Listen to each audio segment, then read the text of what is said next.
Prime Minister Netanyahu has just announced to the Israeli people that he is accepting the terms of a 60-day ceasefire agreement between Israel and the Hezbollah terror force in Lebanon. This is Joel Rosenberg. I'm in Denver, Colorado right now. I want to give you some fast reaction, both sources that I'm talking to, as well as my own initial reaction to the news. But I will tell you right up front, there is deeply divided reactions already that I'm hearing from Israelis, from Middle East experts in the United States. I'm here on several weeks of meetings with evangelical leaders here in the United States, Joshua Fund board meetings, and other meetings, as well as time for Thanksgiving with family and friends. So it seems a little strange right now to be outside of Israel as so much is happening, but glad to be here in the States and want to give you this fast reaction from the sources that I'm talking to, and again, some of my own personal take. So here's the big question. Has Prime Minister Netanyahu just indicated that Israel has achieved a huge victory over Hezbollah, and that this is a good moment to pause and refresh the troops and resupply them and take an assessment of how much more needs to get done in the fight against Hezbollah, that this is the right deal at the right time? That's what Netanyahu is saying. And I'm going to walk you through. He gave 3 reasons in his message to the Israeli people. And I want to explain that in a moment. So is it victory or is it premature surrender? There are already reactions coming in by Israelis, by others, by evangelicals, some, that Netanyahu has prematurely surrendered to Hezbollah, that this is not the moment to make any type of deal, to take the boot off the neck of the Hezbollah leadership, as it were, but to finish the job once and for all.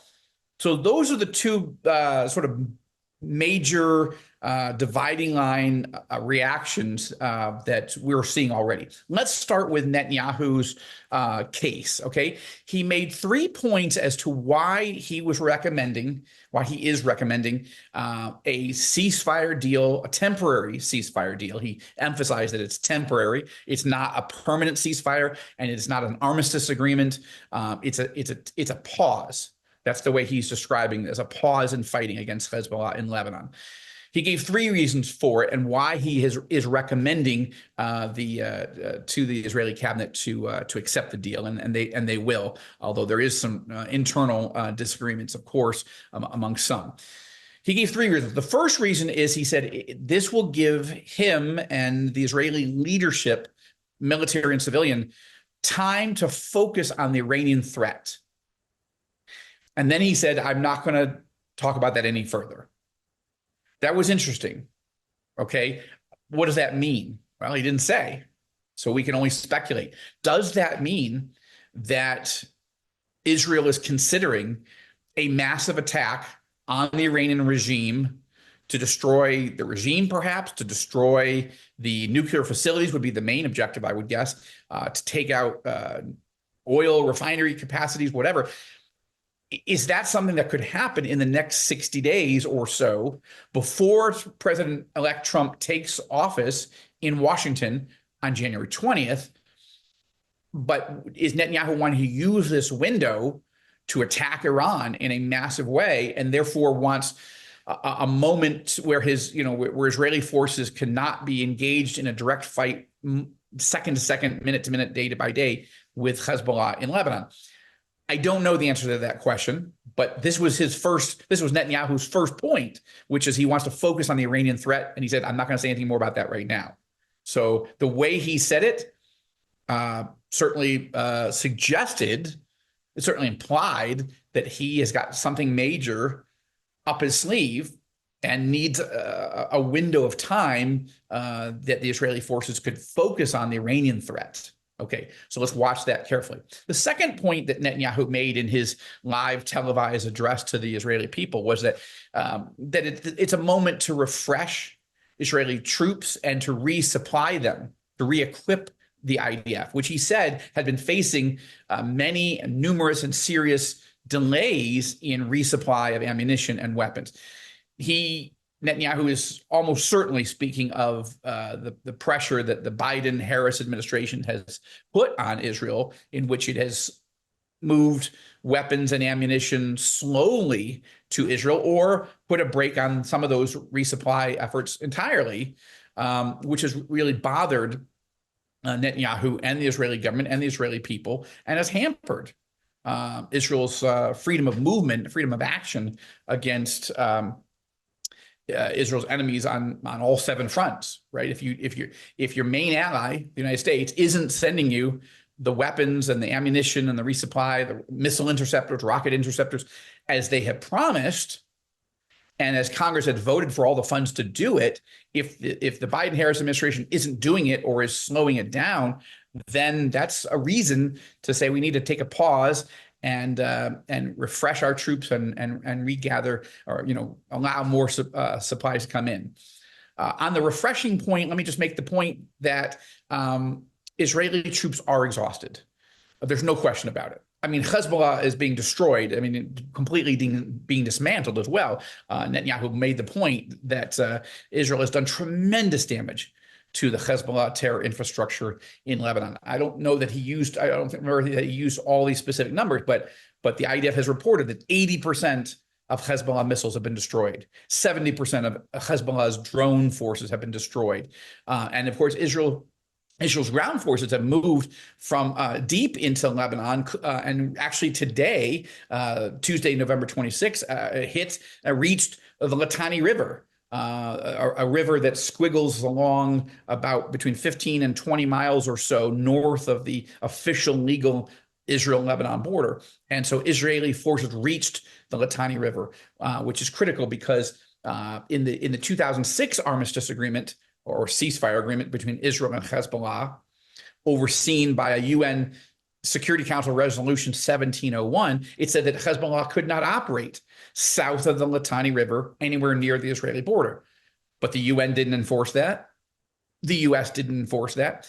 Israel didn't either, and that's why we're in the situation we are in today. So Israel has now reached the Litani River and is clearing out village after village, town after town, of weapons, massive amounts of weapons that Hezbollah had pre-positioned in schools, in homes, in hospitals, and other buildings, all in this southern Lebanon region. So Israel has been destroying those by the air, but also sending ground forces in to not just destroy weapons, but actually gather those weapons and bring them back into Israel. And so the troops are exhausted. They've been fighting hard in Gaza for more than a year, and in Lebanon also for several months. So that's Netanyahu's second reason that he said this was important. The third reason he said was Netanyahu said it's important to isolate Hamas from Hezbollah and to disconnect Hamas in Gaza from Hezbollah forces, and to get and by reducing the attacks coming from Hezbollah, it gives space for Israel to keep operating in Gaza without having to worry, hopefully, about hundreds and hundreds of missile attacks that have been coming from Hezbollah in recent days and months. 250 a couple days ago, and certainly 100, 150, 200 every day for weeks. So hopefully that will create some space that Israel can focus its troops in Gaza and continue destroying Hamas. There is no ceasefire agreement with Hamas right now, and focus on trying to get the hostages out in Gaza and try to make a deal there as well. So those are the three reasons Netanyahu has given. And Netanyahu made a very important point. He said, look, there are skeptics who say that if we accept a temporary ceasefire deal with Hezbollah, that means we won't, that we're giving up, that we're surrendering, that we're not going to keep fighting Hezbollah. And he said, but there were critics who also said that Israel wouldn't go into Rafah, but we did, that we wouldn't destroy and kill all the top senior leadership of Hezbollah and Hamas, but we did, that we wouldn't push Israeli forces deep inside of Lebanon to destroy the Hezbollah infrastructure, but we did. So he listed a number of of cases where skeptics, critics of him and his government have said that certain things wouldn't happen or certain things would happen, and that he and his team have disproved those critics. But those critics exist, and so let's take a moment. I want to tell you for myself, I'm prepared to give Netanyahu benefit of the doubt. Okay, I think Netanyahu has made a lot of mistakes in this war, and of course, a terrible, devastating mistake by not seeing the Hezbollah and Hamas attacks coming on October 7th and 8th of 2023. So I have criticisms of the prime minister for that. But I would say Netanyahu and his team regrouped, and in the last few months have been very, very effective, very, very successful. And personally, I believe, therefore, that Netanyahu should be given some latitude. He has been very hesitant to accept a ceasefire, fearing that it would be or be seen as being a premature surrender. But if he feels that this is the right moment, I'm going to give him the benefit of the doubt. I have some concerns, but I also want to tell you what some of the sources that I've been reaching out to already for All Israel News over the last few hours. What are they telling me? So I will tell you that a key evangelical leader in Israel, somebody who served in the Israeli military, he is an Israeli citizen. He asked to speak to me off the record, or his name not to be used. He called this deal a premature surrender. Okay, and he said, quote, "Our enemies are on their knees. We should finish the work of destroying Hezbollah's infrastructure. We should do that until January 20th. And then let President Trump take credit for finishing the war." So that was the reaction of an evangelical messianic leader, an Israeli citizen, Jewish believer in Jesus in Israel, an Israeli citizen, that he told me that when I asked him, as I reached out to many different people, what is your reaction to Netanyahu's decision to accept a ceasefire agreement? That was his reaction. Okay, now here's a different one. Okay, Robert Satloff is the executive director of the Washington Institute for Near East Policy. This is the foremost Middle East think tank based in Washington. Rob is a friend, and he is also one of the top, most respected experts on the Middle East based in Washington. Now, he told me that he sees this as victory, hands down. That was his first reaction. And then I asked him why. Why do you say it's a victory? And he said, first, it's a ceasefire. It's not a formal end to hostilities. He said, let's see whether Hezbollah triggers another round. Okay, that was Rob Satloff's first point. His second point was this: Israel has decimated Hezbollah's military capabilities and its top leadership, and Hezbollah may never recover. Rob pointed out. So that would be another reason that this is a victory, and that Israel can, take a moment to accept a temporary ceasefire. The third point Rob made to me was this, quote, "Israel has an understanding from the United States to act against Hezbollah if Hezbollah violates the ceasefire, and the U.S. Central Command, CENTCOM, their top general, will monitor all this." That's an important point. In the actual ceasefire agreement language, Israel is not specifically authorized to attack Hezbollah if it feels that Hezbollah is in the process of violating the ceasefire agreement. Okay, but there's a side agreement with the United States that's becoming public already, very openly so, and that's what Rob is pointing to, that the United States is telling Israel, you have every right to attack Hezbollah the moment you see an actual violation or an imminent violation that would threaten Israeli safety and security. So this is another reason that Rob Satloff believes that a temporary ceasefire right now is a hands-down victory. But he makes a fourth point.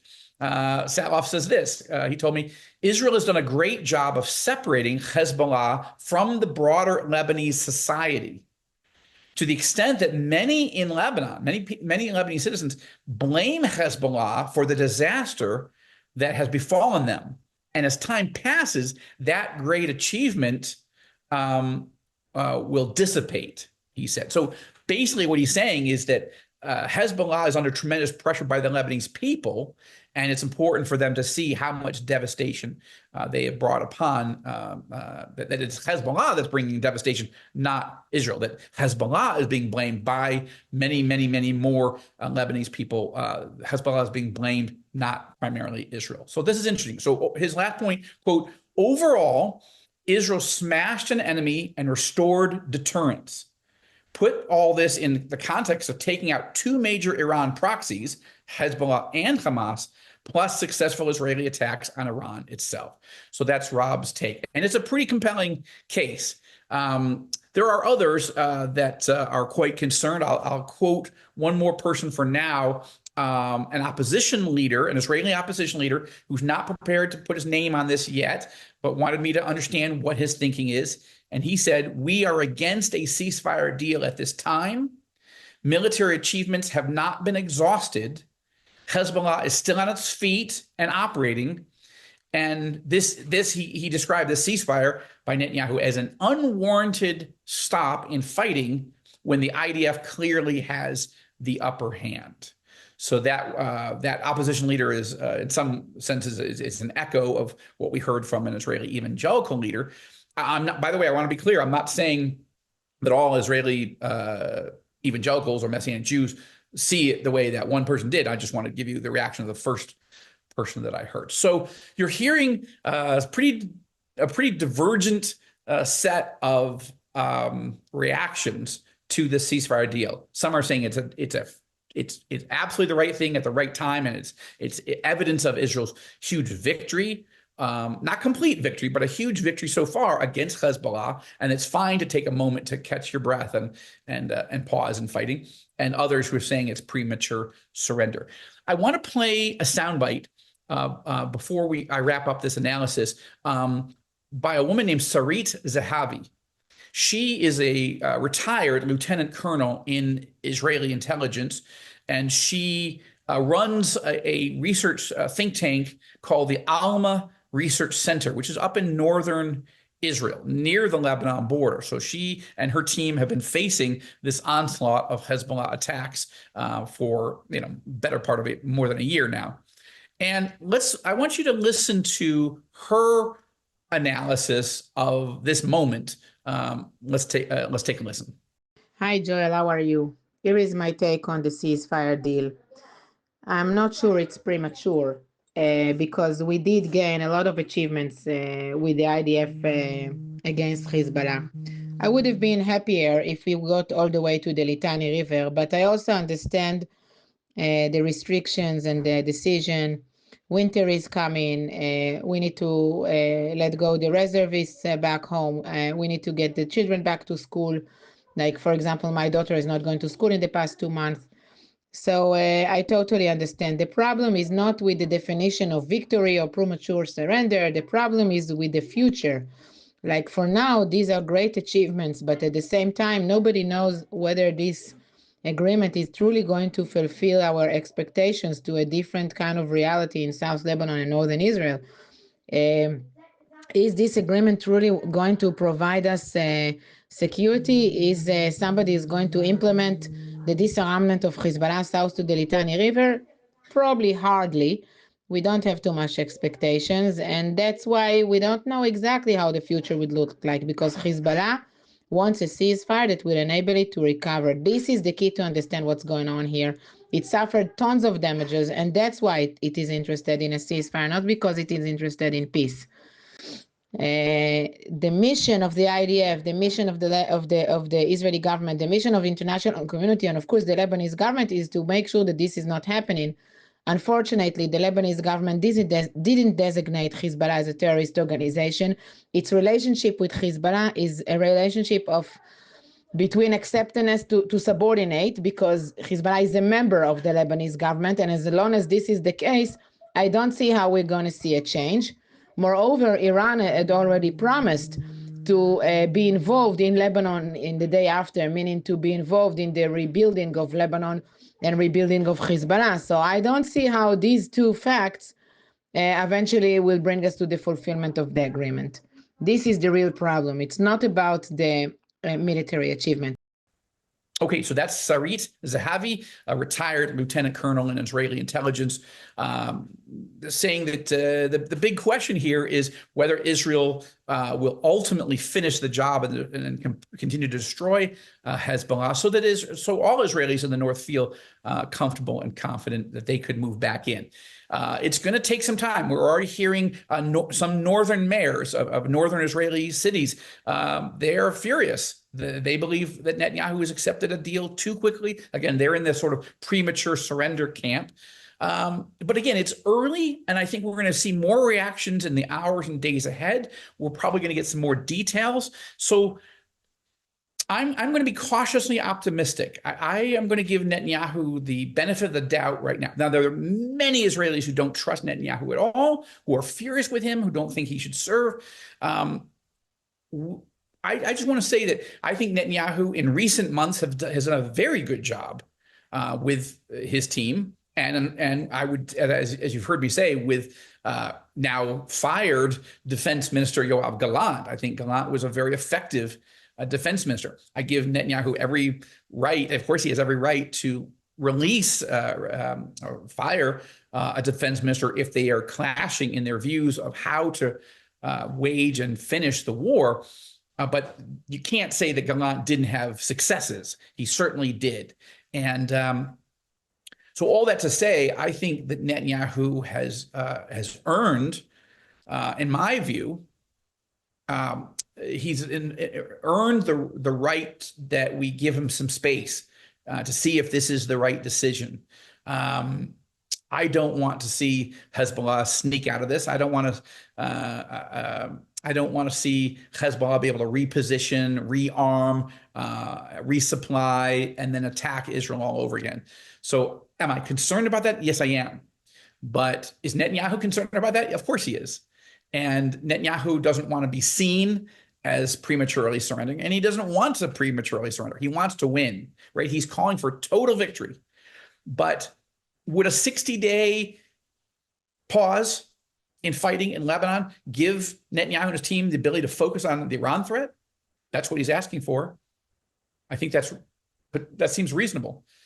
Does a 60-day or so pause in fighting in Lebanon against Hezbollah give the IDF more freedom of movement to finish off the war in Gaza and to get the hostages back? I hope so. That'd be amazing. That'd be a huge, huge success and something we need to pray for. And does a 60-day pause in fighting in Lebanon give IDF troops a chance to catch their breath? They are under tremendous pressure. It's been brutal.